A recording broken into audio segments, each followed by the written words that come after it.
everyone, I'm Mark. And I'm Lynise. And you're watching Living Well, Uintah Basin, where success is defined by you. This week I got to go to the community center and do some yoga, which was wonderful. I love yoga. And on Dish by Dish, we're going to introduce you to the celiac disease and show you some of the gluten-free products that you can buy here at our local grocery stores. And then on your way, I was able to go to the high school and talk to some of the Uets. And they just have an amazing story. They were state champions again this year. What is that? That the 10th state championship they've done? Yeah, they've taken it 10 Robin times. McClellan does just a wonderful job with them. She's fantastic. Well, if you're ready, Lynise, about face, let's go do it. Let's go. Living Well, Uintah Basin, presented by Ashley Regional Medical Center. Also made possible by Anadarko and Uintah Recreation District. Living Well, Beyond the Couch. Welcome to Beyond the Couch, everyone. I'm here at the Uintah Recreation Center with Laura Lee, the instructor for the yoga class.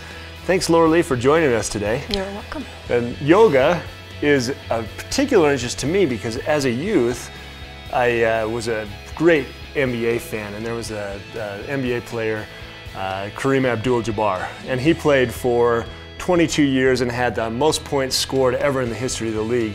And the key that he told reporters why he was able to play so long was because of yoga and the strengths that it gave him. So describe to me what the core philosophy of yoga is. It's a union of your body, of your mind, your soul, and your spirit. And it just brings your whole self together, moving in the same direction. So we're talking about the whole being, you know. So there is a spiritual aspect to yoga. Describe what you do in yoga that brings the spiritual part of yourself forward. It just happens. It's amazing. The first yoga class I ever went to was on 9/11, and everyone remembers that day. It was horrible, and we went to class and we did our thing, and we all just burst into tears, and then we felt so much better. So it just happens when you do yoga, and so it's not something you have to try to bring spiritually. Right. I've been to some aerobics classes, and there's a lot of hooting and hollering, and yoga is a lot different in the fact that you're at peace with yourself. So there's the spiritual, you know, a lot of people might think, oh, yoga, it's maybe just for women, or it's not for me, but it's extremely challenging. Now, I remember the first yoga class I was trying to do, I don't even know what the form is. I was one arm up and one arm out in a balance pose, and my arm started shaking, and then I collapsed. So you've probably seen more than one person fall down in your classes. Yeah, that's not good. So it's a lot of strength, but what do you focus on the strength? Where is the area of focus? Mostly your core. If you can keep your core tight, everything else will just fall into place. Yeah. And breathing. Focus on your breathing. Breathing in your core, and that is so key when you're talking about exercise, the core. A lot of back injuries. Yes. And yoga can help prevent those, can they not? Yes, they can, yeah. And so then we go to the mind part. So we have the spiritual, the physical, and now mind. What do we do in the mind?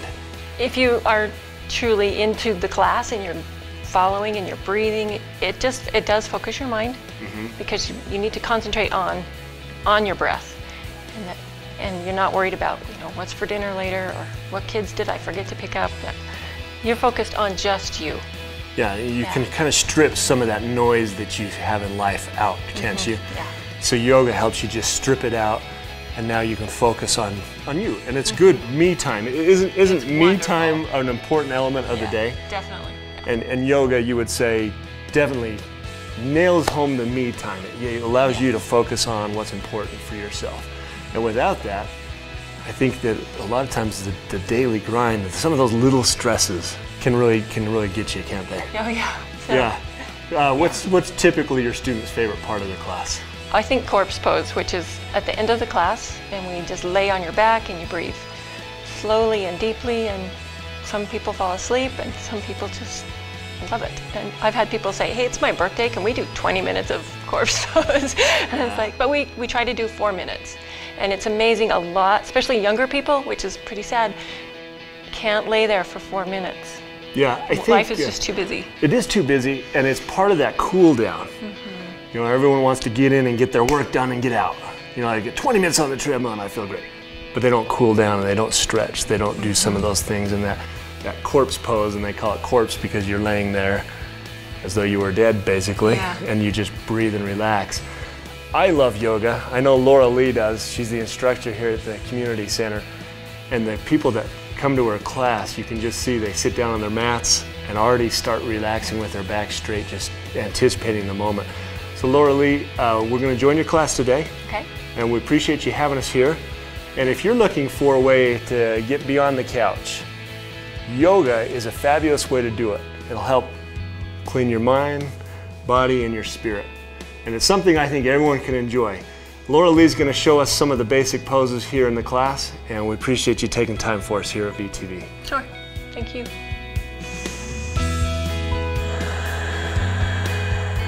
On your next exhale, reach out, take a breath.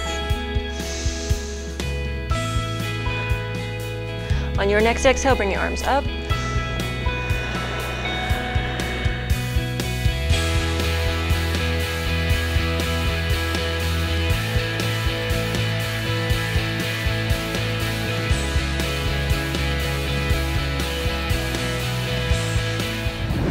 Living well, dish by dish. Celiac is a disease that seems to be diagnosed more and more every day. I'm here with Jody, and she's seen it firsthand. You've got, what, about half your family that has celiac disease? 3 out of the 4 of my kids have it. So you mostly cook with gluten-free products. Tell us a little bit about celiac for those that don't know anything about it. Celiac disease is basically an allergy to wheat, or to gluten. And gluten can be found in wheat, barley, and rye. So it's in a lot of different things. It's masked in a lot of different things. You have to really know what you're looking for when you're reading labels. And it can be really overwhelming when you're first diagnosed. Oh, I'm sure there's a lot of information that has to go along with that. What symptoms did your children first start showing to even make you look into something like this? Well, my one daughter had lots of stomach aches, and we knew that it was in our family because it's hereditary, and my husband's brother has it. So after about a year of her complaining of stomach aches and not gaining any weight, we took her in. They checked her for a few different things and then did a blood test for the celiac. So it's as simple as a blood test to be able to tell if you have it. The blood test will show the levels, and then the doctors will usually want to do a biopsy to biopsy the small intestine and the stomach to confirm it. So once my one daughter was confirmed, then we had my other daughter tested, and then a few years later, my other daughter. So they all 3 have it. So more than likely, if one has it, the others may or may not, but because you have one son that actually doesn't have it, but the 3 girls do. Right, he hasn't shown any symptoms yet, so we're hoping that he doesn't. Oh, okay, let's hope for that. Yeah. So, hey, and you said that it's really complicated. There's lots of information. The thing that I think you'd be the most, I don't know, for me, the hardest thing would maybe be learning how to cook. That's gotta be, because all of a sudden you have to take out, you said wheat and rice and... Wheat and barley and rye. It's difficult. You have to really read your labels. You have to really shop around. You can't use any regular flours. You can't use any regular pastas. So you have to really look for the gluten-free label, and there's a lot of information out there on the internet. The internet will become your best friend.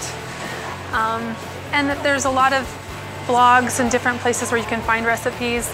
It's probably trying to find the ingredients that's the hardest part living here in the Basin when you want to cook from scratch. So, well, we're here at IGA today. She was mentioning that this is probably one of the best places to go to get those gluten-free products.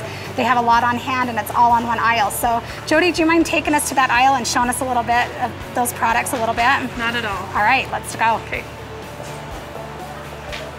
So like I said, I like to come to IGA because they have all of their gluten-free products in one section.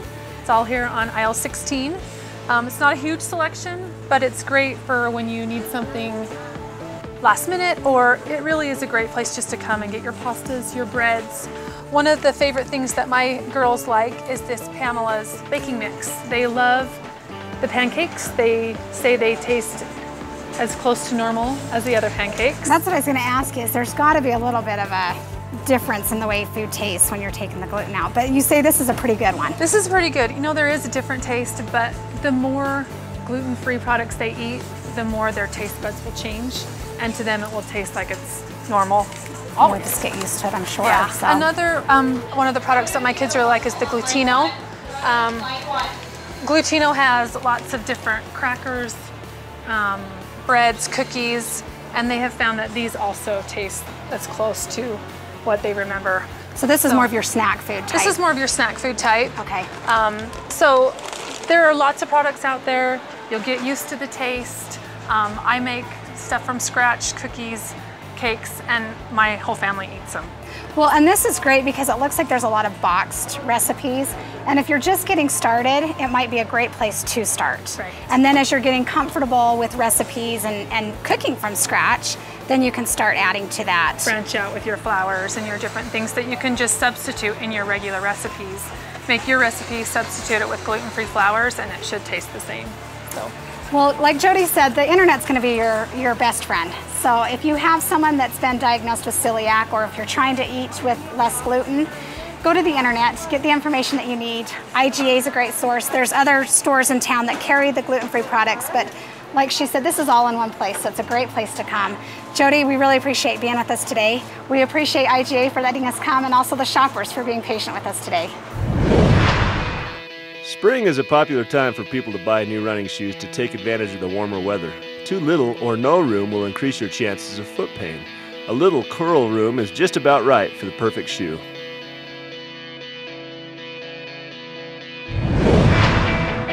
Living well, your way.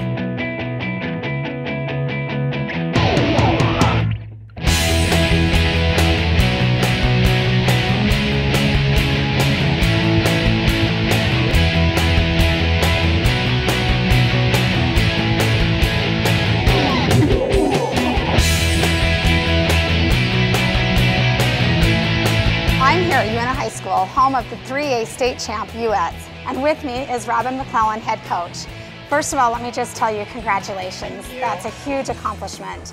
Now, correct me if I'm wrong, but you guys have taken state 7 times. Yes, lucky 7. Yep. And you were head coach all 7 years. Yes. That's an accomplishment. That's really neat. So tell us a little bit about drill competition. What takes place there? Okay, drill competitions, obviously it's the ultimate team sport because you're trying to look like one person on the floor. And every year they change up one of the categories, but for region and state we compete in military dance, which is jazz. It's your really own interpretation of dance. We do really athletic dances usually, and then this year it's been kick. And early on in what are called invitationals, you can do, we call them auxiliary routines, you can do hip hop, you can do a lyrical, you can do officer, and a couple other things. And then, but those don't count towards region and state. And then at the end of the competition, after the teams compete in the categories, then we have individual drill down competition. So, and also earlier in the year, they also can compete in solos. So those girls that want to do that, it's optional. And you know, getting to state can't be, it's just not something that's going to happen overnight. It's a really long journey. Tell us about what they go through on a daily basis to get there. On a daily basis, the year kind of evolves. I kind of like seasons of the year. Drill has its seasons. It has summer, football season, and then it has basketball and competition season. So early in the year, I'm really working technique and just getting the team, doing a lot of team building type activities, and doing all our, we do camps just like any other athletic program. And then we do, you know, we're sports entertainment, so we do our football routines. And then when it gets closer to, and we start working our competition routines early on. So especially the skills, we do some really, if you've ever been to a drill team competition, the skills nowadays are really advanced. So to compete, you have to have a lot of difficulty. You have to have some wow factor. So we start working on that really early. Then as it gets closer to competition season, we do a lot of, we do a lot less technique and more just polishing of routines. So now, I'm sorry, I read that you guys 3 hours a day, usually 6 days a week. Yeah. That's a lot of time, yeah. But it shows. I mean, they took state, yeah, so. If you want to be a top 5 team, you kind of have to. And anybody that ends up in the top 5 at state is really, that's a huge accomplishment. And I know a lot of people that don't understand it will think, well, why do you spend so much time? But if you had to get every football player standing the same way and hitting the same way, you would know why. Yeah. Well, and this is one of the youngest, I mean, you had freshmen this year. That's a first time. Yeah. And 10 of them, so quite a bit of them. Yeah. And to go and do that, and I know you were saying it's been a little bit different having the freshmen, but it was a great experience, obviously. Yeah, it was fantastic. It gave us some options I've never had before to put a lot of girls on the floor for kick.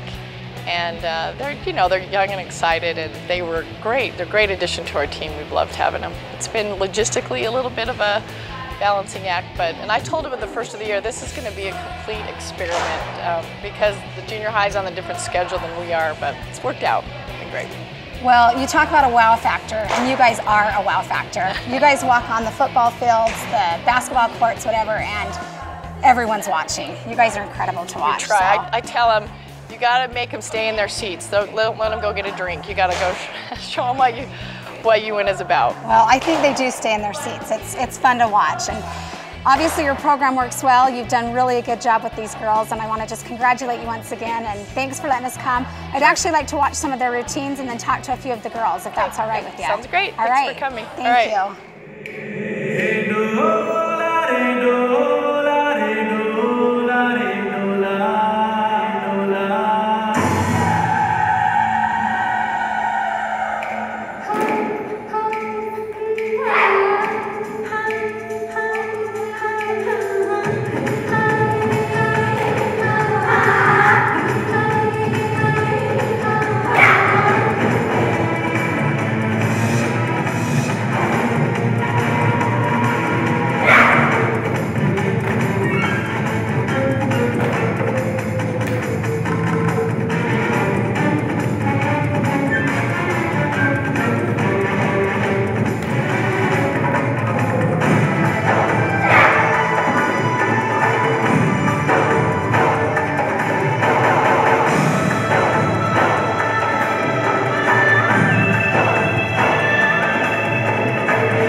I'm here with Elise, and Elise, I've got to ask you, you didn't just one day wake up and say, I'm going to be on drill team today.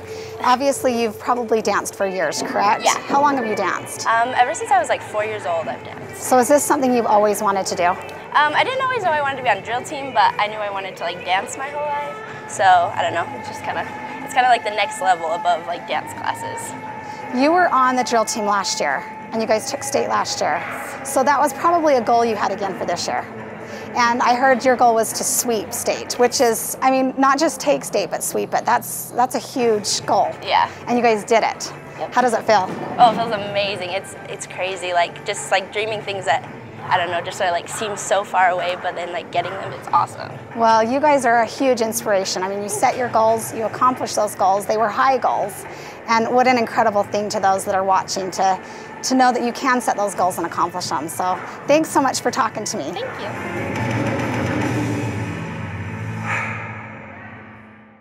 A lot of times with dance, we just think about the physical aspect, but I'm here today with Maddie, and she's going to tell us a little bit about the mental aspect of dance. Maddie, you performed in what they call drill down, correct? Yes. Tell us a little bit about drill down. It's mostly mental. You have to really just tune everything out and act like nobody's around, and just have to really focus on the caller, and you can't be distracted. And it's a mental thing. So we've been practicing military, and that's just like a really precise, tight technique. So that's the fun one to watch. Yeah. I love the military That's my routines. favorite too. So the purpose of it is just, as a performer, you obviously have to learn to block everything out, and so the drill down helps you to do that. Yeah, it does. And I've never won a drill down, but that was my first one in that state. It was like insane. Like there were so many people around, and it was insane. This girl took second on drill down at state. What an accomplishment. Out of how many people? I would probably say like 300, I think. 300. Is what I estimated. That's huge. Well, congratulations. That's a great accomplishment.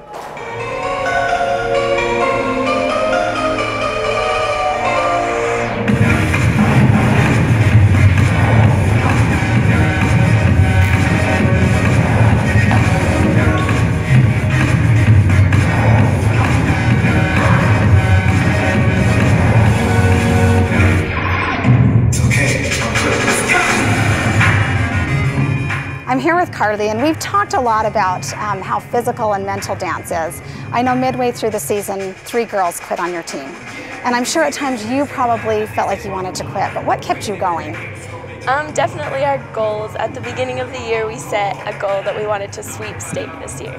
And we just had a bunch of little goals on the way, and just thinking of that every morning, that we had to wake up this summer, and just knowing that it would all be worth it if I just woke up this day. And if I didn't wake up, I would let my whole team down. So that's what kept me going, I think. Well, and you obviously have a love and a passion for dance. Do you plan on going anywhere further with your dance career? I want to go to SUU for college and be on their dance team. That would be an incredible thing. And you've obviously learned about setting goals and accomplishing them, so sounds like that's something you can set and probably accomplish. Thank you. You guys are amazing. So thanks again for talking to us today. We've really appreciated being here and seeing your routines. And if you get a chance to watch these girls, you've got to watch them. They are incredible. Thank you. Thank you.